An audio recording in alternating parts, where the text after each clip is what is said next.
of biogas, animal feed, or inclusion in some food products. However, the volume is really high.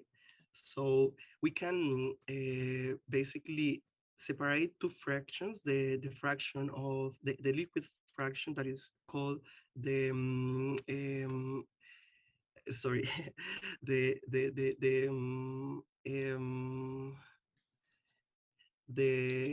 Yeah, that's okay. So what I want to know, so you want to extract hemoglobin, okay, and then hemoglobin. you want to use hemoglobin to produce bioactive peptides. Hemoglobin is used. We decided to use hemoglobin particularly because it's a protein that is being well studied, and we can produce some antimicrobial and antioxidant peptides that can be applied in the preservation of the oxidation and the contamination of the products. Yeah, that's fine. So I get that. So you concentrate hemoglobin and then you hydrolyze that with pepsin. Yeah, exactly. Yeah, and then why the pH 3, 7, and 10 for pepsin? We decided to test the different pH values because uh, the production of bioactive peptides from hemoglobin have been well studied and is being performed by using pepsin. And pepsin is an enzyme that have a optimal pH around 2, so it's an acid pH. So if we apply the pulse electric field to end and stop the pepsin, usually we can obtain a hydrolysate with a low pH value, and it can impact the bioactivity of the final hydrolysate. So we decide just to evaluate if when we have different pH values, there is an impact in the bioactivity of the hydrolysase, and if it was worth it to stop at 3 at pH 3. Okay. Yeah, that's fine. So did you optimize the pulse electric, and did an attempt to actually identify the peptides in the hydrolysate? Exactly.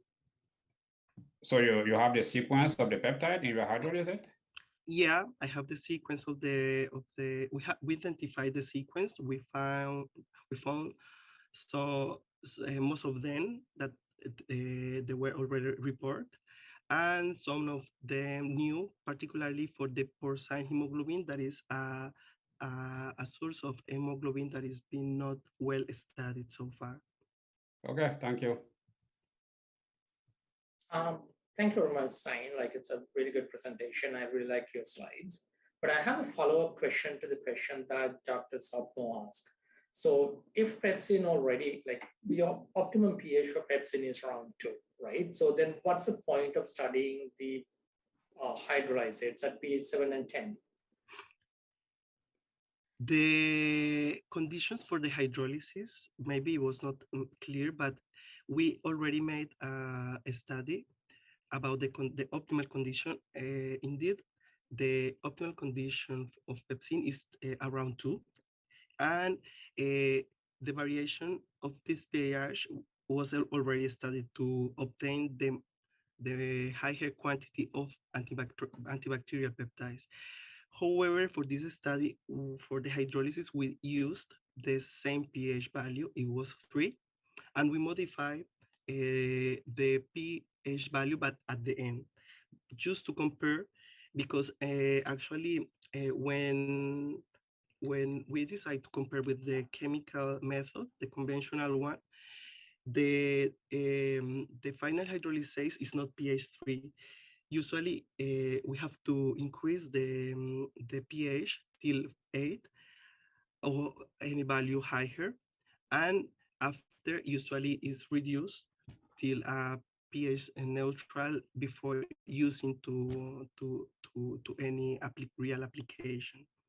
So that was the idea, to avoid this step and or to reduce the amount of chemical reagent we need to achieve the optimal pH value. So the ideal one. just to make it clear, so did you do the hydrolysis at pH 3, 7, and 10, or did you do the hydrolysis at pH 3 and then change the pH later? We perform all the hydrolysis at pH 3, and then we change the pH to compare the impact of the pH. Okay, so that's done after the hydrolysis. Yeah, after the hydrolysis. Yeah. Okay. Do I have time for one last question? Okay, so this is more about the application. Like pulse electric field is a technique that need like a really high amount of energy, right? So what would you see the application of like this particular technology? Do you think it's something that's easily scale up to a commercial level if you really need to do it, considering the energy cost? That's a usual question about this topic. I think for me, the answer is yes, but we have to justify well the initial inversion of this kind of technology. So I think to justify this kind of the inversion for this kind of technology, we have to find different application for the process.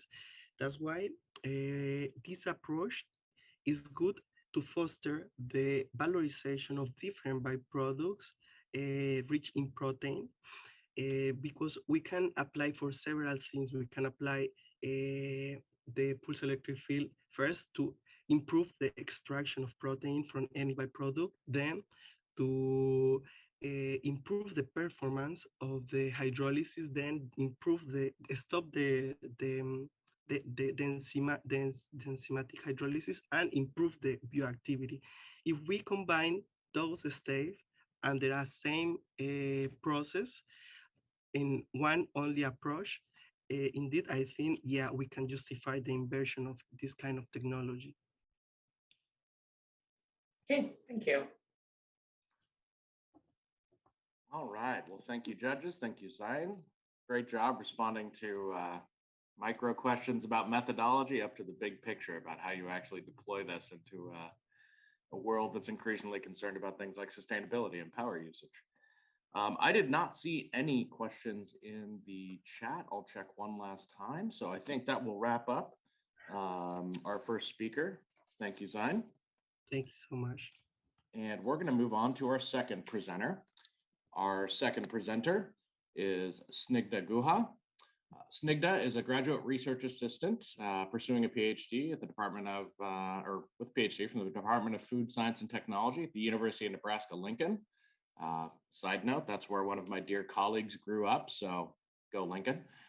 She grew up in New Delhi, India, and completed both a bachelor's and master's degree in microbiology from the University of Delhi.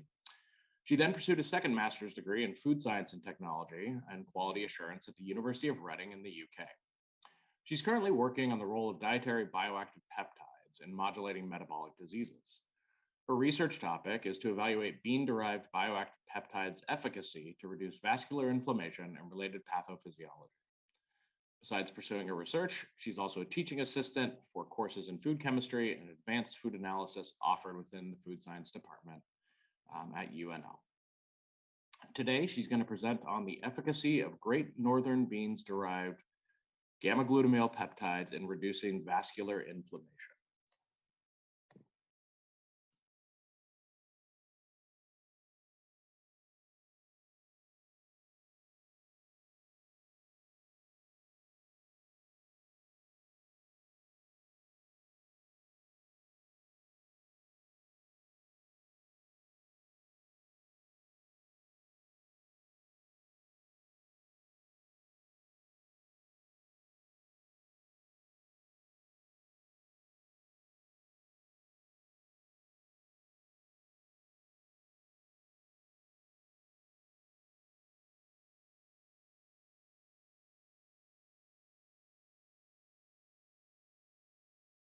Good morning, everyone. My name is Snigdha, and the title of my research is Efficacy of Great Northern Beans-Derived Gamma-Glutamyl Peptides in Reducing Vascular Inflammation.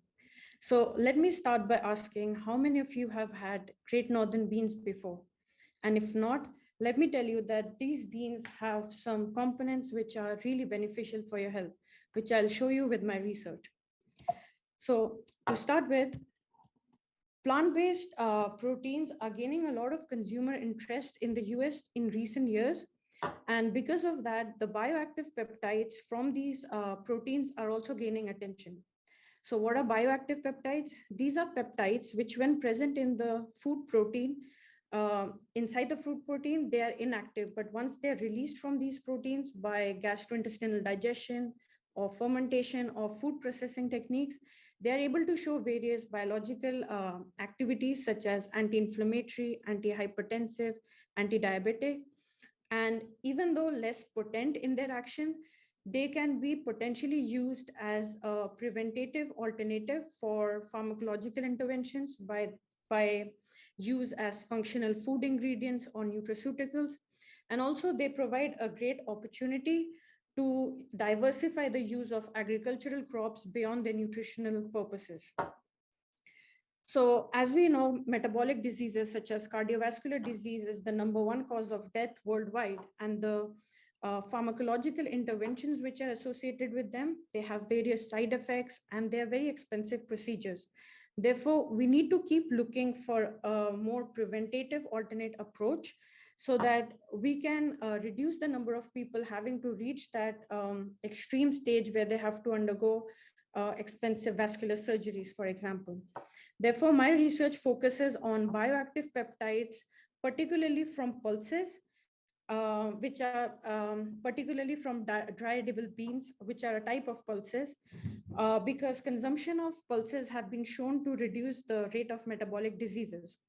Also, these beans contain a large amount of free amino acids and gamma glutamyl peptides.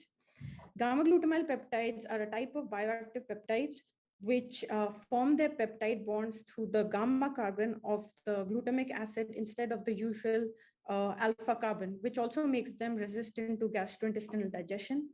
And they have previously shown anti-inflammatory effects in gastrointestinal inflammation.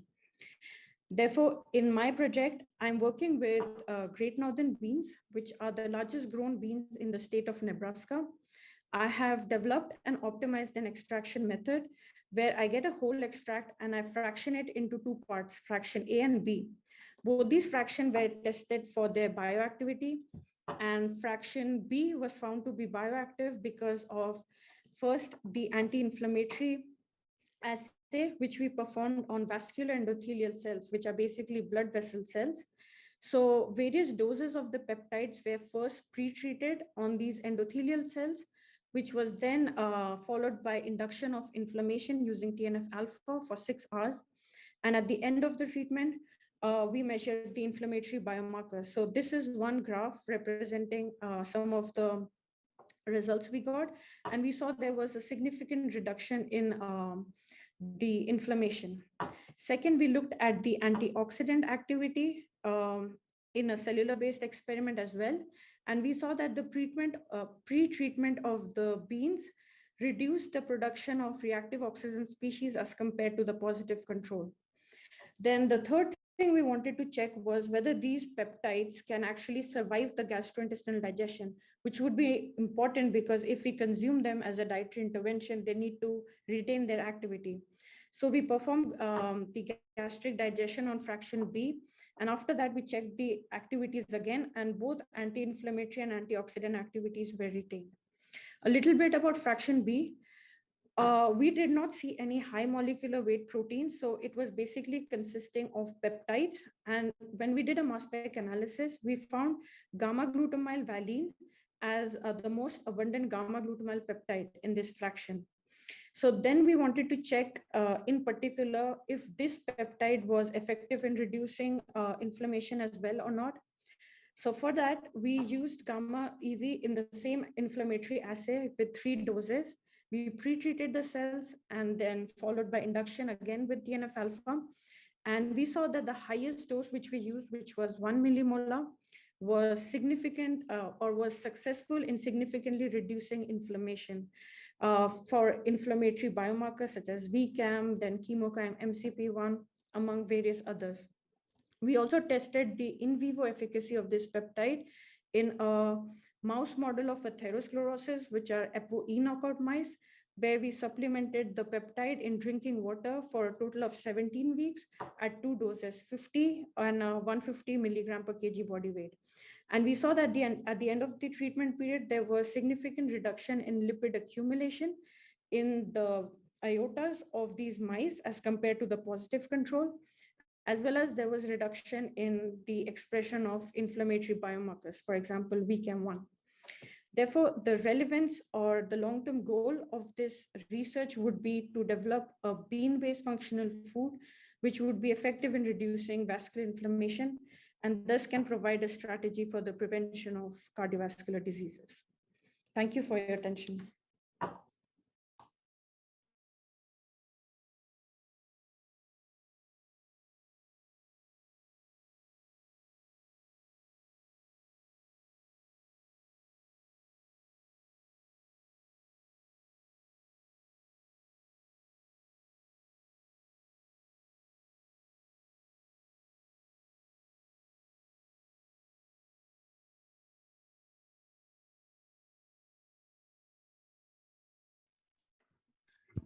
Snigdha, thank you for the presentation, continuing a trend of very interesting presentations, and who knew, right? Just the simple little Great Northern bean. Grow quite a bit of those in Idaho, I believe, too. Anyhow, judges, it is time for your questions. Please feel free to start asking, and I'll keep an eye on the live chat. Yes. Yeah, so very interesting talks. And yeah, the northern beans seem to be quite interesting. Mm-hmm. Yeah, so just coming back a little bit to your original fractionation. So you have the beans and then you extract protein, is that right? Correct. And then you fractionate that into 2. Yes.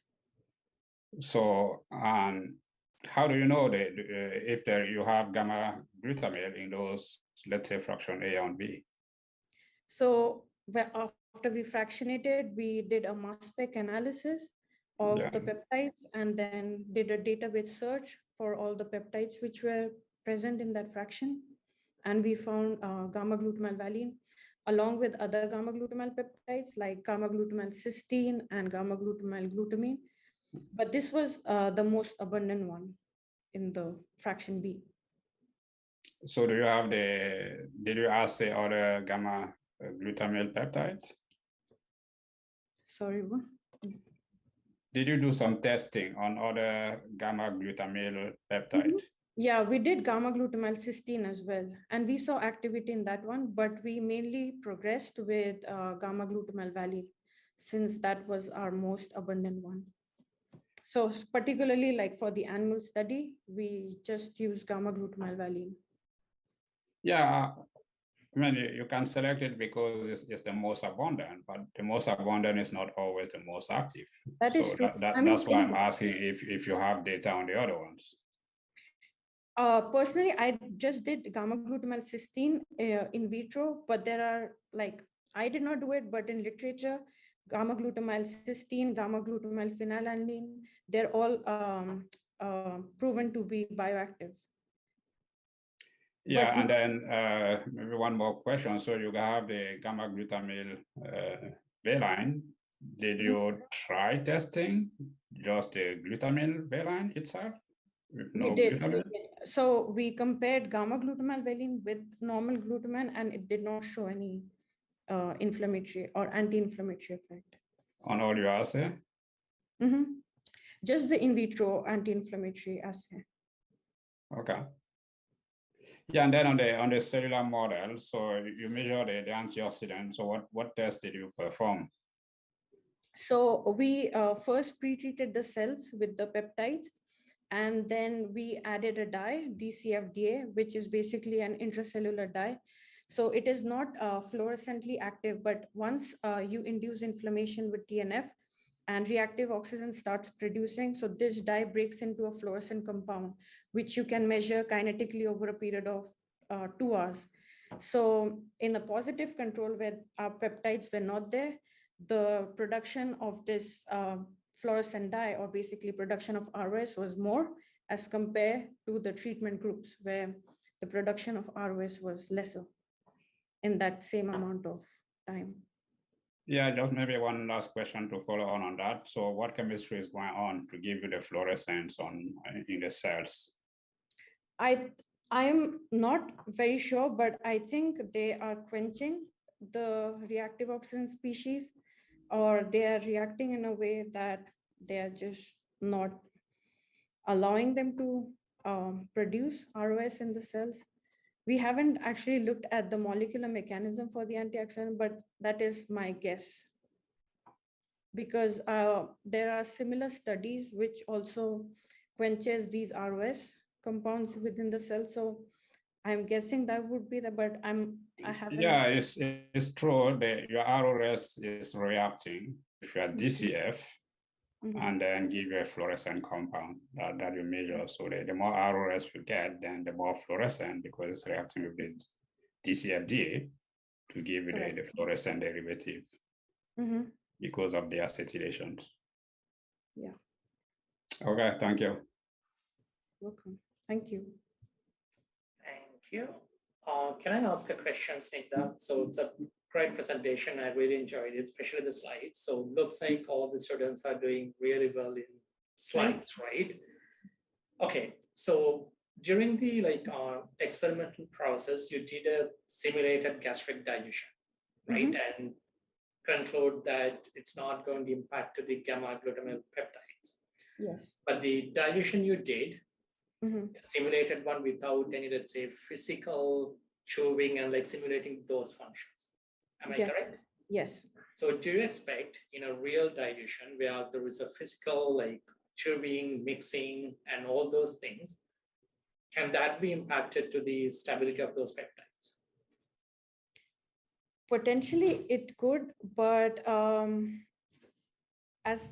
from our mass spec data, we also found that these peptides are mainly dipeptides and tripeptides. So majorly dipeptides and maybe like a few tripeptides. So if it's already dipeptide, I'm not sure like if it would be broken down, because most of the dipeptides are absorbed intact as well. So like stability wise, I think it should not affect too much, but maybe there is a little effect overall. Okay, so if you want to like eliminate that question, what kind of a dilution model you can use in order to get rid of that doubt? Like dilution model for the peptide? No, digestion model. Like there is a digestion model that you can actually use. So you familiar with that one?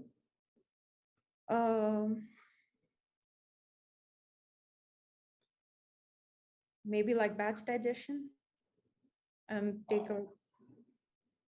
Have you heard about the TIM digestion model where there is actually physical like mixing and it represents all the physical movements as well? I have not. Okay, no worries. I was just going through that direction. So that's okay. But that's a good point.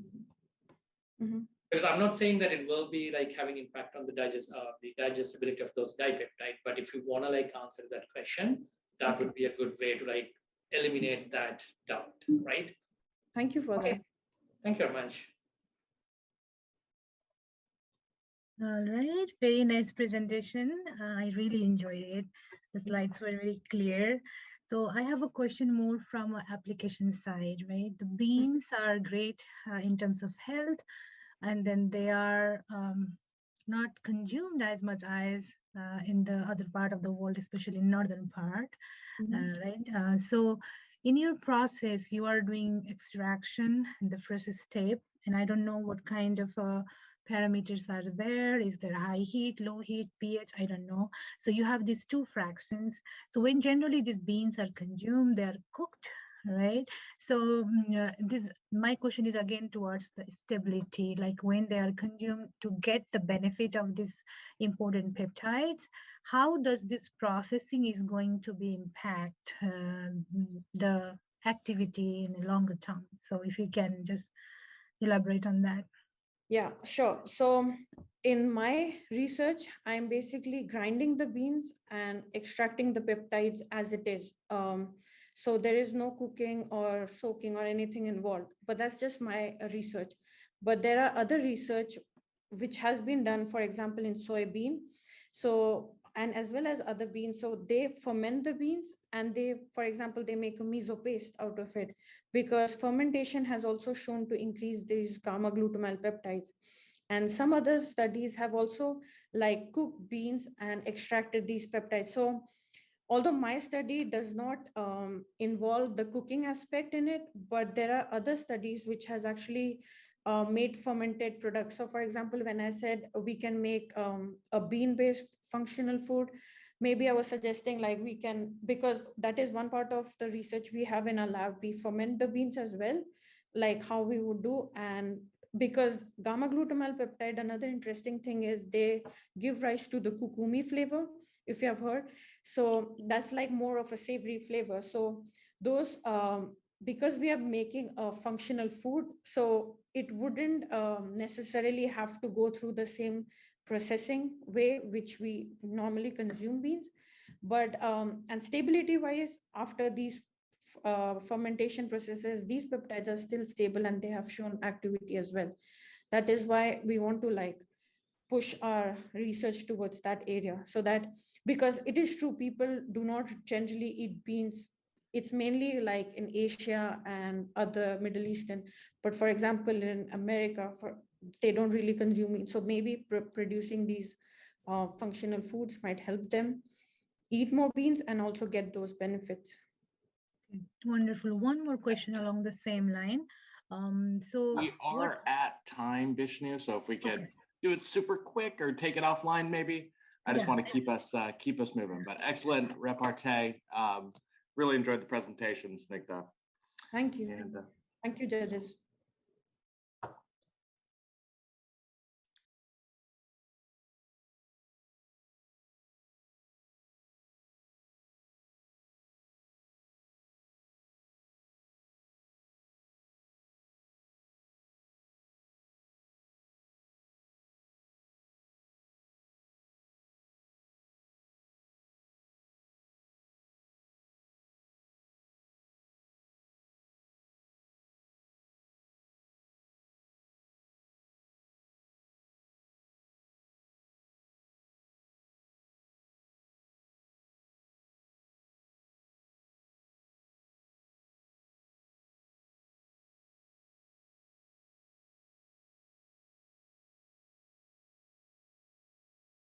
Okay, it is time to move on to our third and final pitch. This comes to us from Jasmine Yang, who is a second-year PhD student in the Food Science Graduate Group at the University of California, Davis. She currently works in Dr. Juliana de Morabel's lab, where her thesis research is focused on developing environmentally friendly extraction methods for black bean proteins and prebiotic-like oligosaccharides. Today, she's going to present sequential fractionation as a tool for understanding the physicochemical and thermal properties of aqueous and enzyme-assisted aqueous extracted black bean proteins. Jasmine, take it away. Thank you so much for the introduction. As you mentioned, my name is Jasmine Yang, and I'm a second-year PhD student at UC Davis in the Bell Lab. And today I will be providing a brief overview of my research on developing environmentally friendly extraction technologies to produce plant protein ingredients. So in the past few years, we've seen major growth in the use of pulses like chickpeas, lentils, and beans in various food products. Therefore, we're interested in better understanding two extraction methods of commercial interest: the aqueous extraction process, known as AEP, and the enzyme-assisted aqueous extraction process, or EAEP. For both of these processes, we milled raw black beans into flour, dispersed the flour in water at a 1:10 solids to liquid ratio, and extracted at pH 9 for 1 hour. The slurry was then centrifuged to obtain a protein-rich skim fraction in the supernamed. AEP is considered the traditional protein extraction method, while EAEP is a useful strategy that uses the same extraction conditions and setup as AEP, just with the addition of enzyme. And in our process specifically, we used 0.5% of a commercial alkaline endoprotease, which has been demonstrated to improve protein extractability and functionality in previous work in our lab. In our lab scale processes, the AEP and EAEP achieved 75 and 81% total protein extraction, respectively. Beans contain anywhere from 18 to 25% protein, depending on the variety, but there's many types of proteins that are present. And a simple method of protein classification is based on solubility in different extraction media. By determining the physical, chemical, and functional properties of the albumins, globulins, prolamins, and glutamins in beans, we can have a better understanding of the AEP and EAEP protein extracts that contain a mixture of these protein classes. So this being the major goal of our work, we fractionated the proteins with the Osborne fractionation method, which is essentially a sequential extraction of proteins using water, salt solution, ethanol, and alkaline media. And our results from fractionation showed that a majority of the bean proteins are water-soluble albumins, followed by globulins and glutamins, and prolamins made up less than 1% of the total protein in beans. We then assessed key physical, chemical, and thermal properties of each Osborne fraction, AEP and EAEP extract. And first, we see here that both extraction media and proteolysis had a significant effect on surface hydrophobicity. In terms of proteolysis, which I've boxed here, the EAEP decreased surface hydrophobicity, potentially due to refolding of protein fragments following hydrolysis, which can rebury hydrophobic residues that were exposed during hydrolysis. Next, we determined zeta potential at acidic and neutral pHs, which kind of gives us an idea of the surface charge of the proteins. And we found that, again, extraction media had a significant effect on the surface charge, but proteolysis only had a significant effect at pH 7. For both of these properties, we see that the AEP proteins closely resemble the albumin fraction, which is expected for aqueous extracted proteins. And lastly, this is a visual representation of the thermal denaturation behavior that was measured using differential scanning calorimetry. And our results here show that native proteins in bean flour had the highest denaturation temperature, followed by globulins and albumin fractions. However, the AEP and EAEP protein extracts had significantly lower denaturation temperatures, potentially due to partial denaturation from alkaline conditions or mild heating during extraction. Importantly, however, we see here that proteolysis did not have a significant effect on thermal behavior, since the AEP and EAEP had nearly identical denaturation temperatures. Lastly, we explored key functional properties under acidic and neutral conditions. First, we looked at solubility, which is considered the most important functional property. Extraction media did have a significant effect, with prolamins exhibiting no solubility at either pH, and proteolysis also did have a significant effect at pH 4.5, increasing solubility by over 40%. And this suggests for applications in products like protein powders for protein shakes or other acidic beverages where solubility is really important, that EAEP proteins might be more suitable. Next, we explored emulsifying capacity, which is relevant in food systems like a vegan mayonnaise, in which you would need a plant-based emulsifying agent. And our results here show that AEP and EAEP proteins yielded similar emulsifying capacity, so either could be used in this application. And lastly, we explored foaming capacity, which is important for products like plant-based whipped cream. And notably, proteolysis decreased foaming properties, likely due to the excessive breakdown of proteins, which we see in a variety of plant proteins as well. Ultimately, it's evident that both AEP and EAEP proteins possess desirable functional properties, and our results here really highlight the importance of tailoring extraction conditions based on the target functionality in the end product. Thank you for your attention, and I look forward to answering any questions from the judges and audience.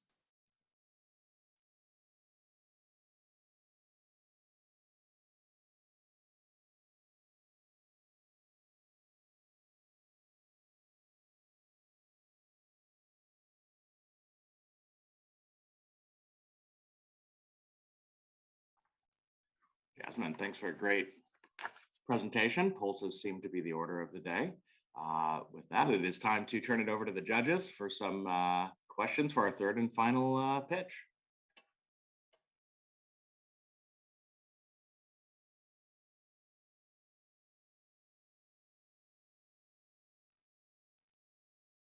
All right, who's coming in first with a question? Okay, I'll go with a question. Okay, thank you very much, Jasmine. It's a really nice presentation. Again, slides are great. So probably we need to learn from the students now, right? Okay, so my main question is about the zeta potential of the protein extract that you got. So why, like, what is the reason that you can explain for the difference in the two extraction method? Yeah, so from what I know, with protein hydrolysis or proteolysis, you may be able to shift the isoelectric point of the protein. So in this case, we saw a significant difference at pH 7. So potentially if the isoelectric point of the EAP proteins was shifted to a higher pH, then it might have been at that like tapering stage where it was the same, if that makes sense. Okay. So do you expect that changes in the zeta potential will impact your functionality? Yes, for sure. Well, with our functional properties, while you can't directly correlate zeta potential, I think you really see that functional properties are affected by both surface hydrophobicity and zeta potential and extraction media. So there's a lot of factors that come into play when we look at functionality. Okay, thank you.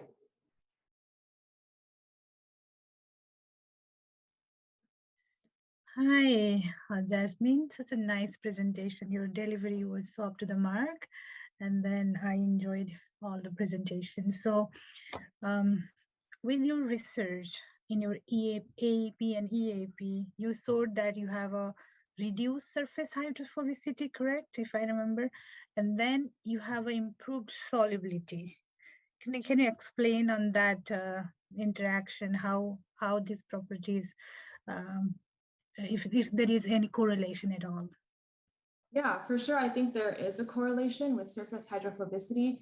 The decrease that we see with protein hydrolysis could be due to the refolding and reburying of some hydrophobic residues that might have been exposed following proteolysis.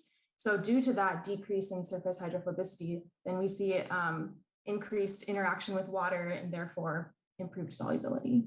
Right. So what enzyme addition did to in addition to AEP, right? Was that significant difference between these two? I saw in both of the bars that you saw there was a similar pattern, but what value did enzyme add to that process? Because you tested AEP versus EAP, so how much value was added to the functionality or the other characteristics of the work that you did just because of the enzyme? That's my question. Yes, so enzyme mainly has two functions. One is improved extractability. So in terms of protein extraction yield, we saw an 8 or a 6% increase, which would be very important in industrial settings. And in terms of functionality, like we mentioned before, solubility is very important. And we saw that 40% increase in solubility at acidic pHs. So in applications in acidic food products, EAEP proteins might be more acceptable for that reason. And also we saw a slight increase in emulsifying capacity, which could have also been influenced by the increase in solubility. Okay. And one more question. At what scale did you do this study, and is there any potential to scale up this process? Yeah, so we did this at lab scale, 500 milliliters, but we are currently working on scaling up to a 10-liter scale. And we've seen slight improvements in extractability too, which could just be due to the different geometry of the reactor and the different impeller and things like that. Okay, wonderful, thank you. Thank you.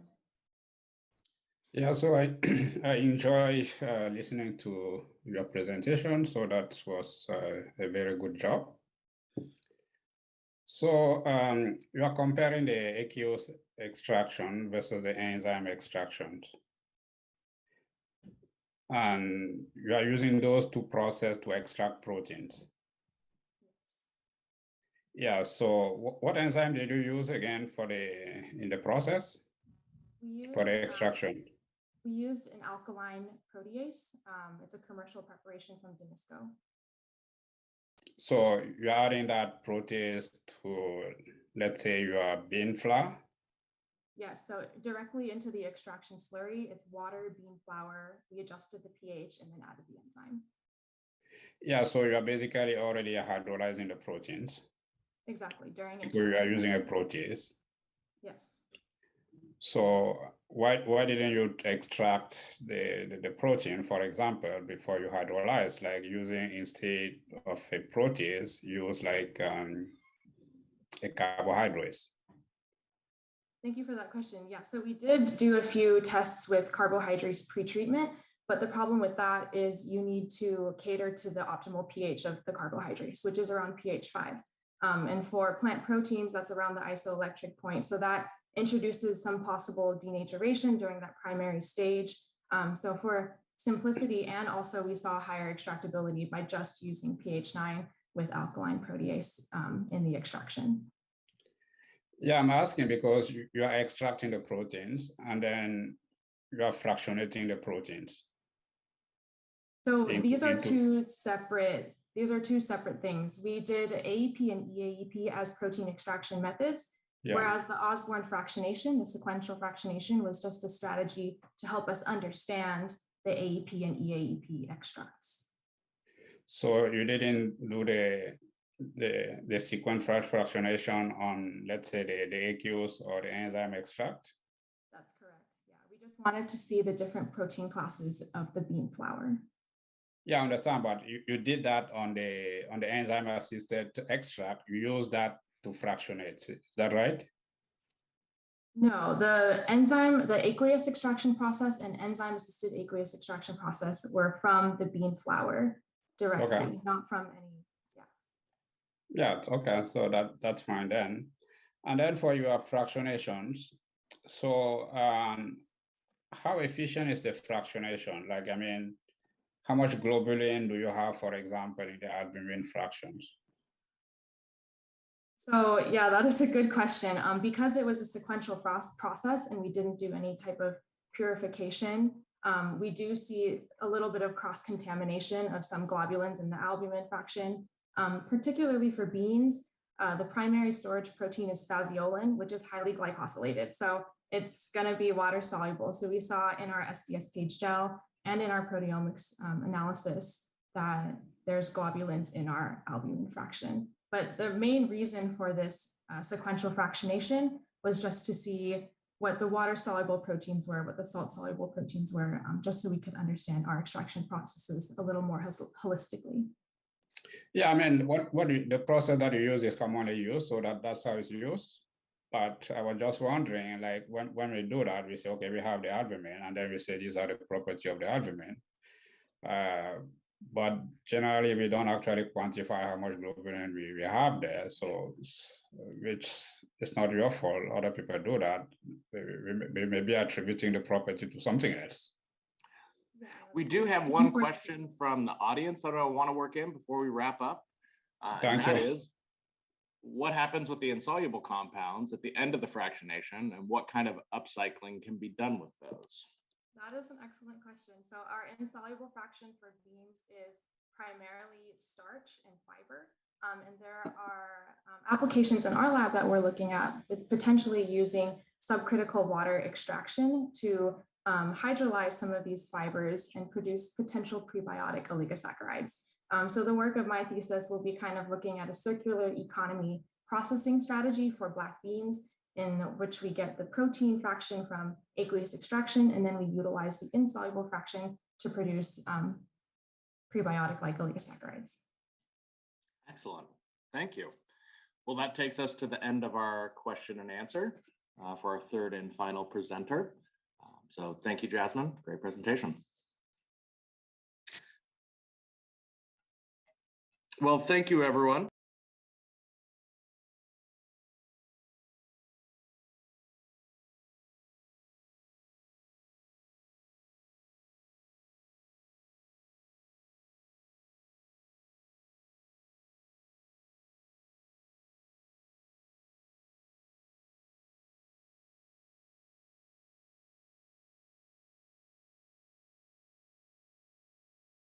Well, thank you, everyone. We're now going to launch our audience poll. The audience vote occurs on the AOCS annual meeting website. Instructions for how to access that will be available in the chat.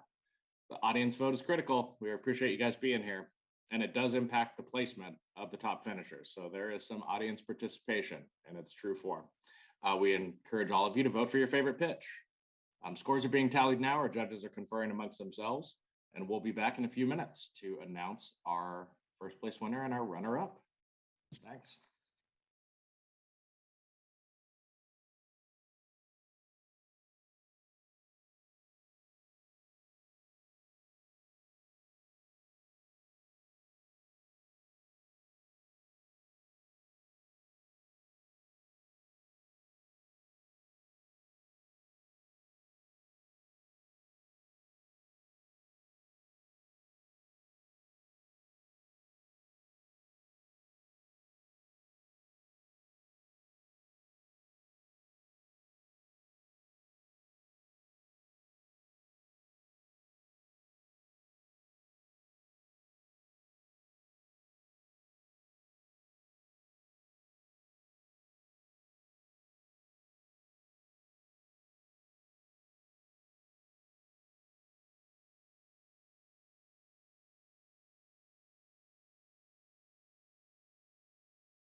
All right, well, welcome back. The judges' scores are in, the audience scores are in, so it's time to announce our winner. The first place winner today will receive a $200 cash prize, a recognition certificate, and a student membership in AOCS for 2023. Our second place winner walks away with a $100 cash prize and a recognition certificate. So without further ado, I'm happy to announce that our runner-up today is Jasmine Yang from University of California, Davis. Congrats, Jasmine. And our winner today is Snigdha Guha from University of Nebraska, Lincoln, holding it down from the center of the country for us. So congrats to both of you. And Zain, thank you for your excellent presentation as well. This was really a high quality day. I do want to thank, in addition to our competition participants, I want to thank the judges for their time and volunteer hours here, and the AOCS Foundation who funded the competition. And most critically, our audience today. This is kind of the start of our annual meeting, so hopefully this just keeps the momentum going through to Atlanta. So thank you much, and you all have a good rest of your day.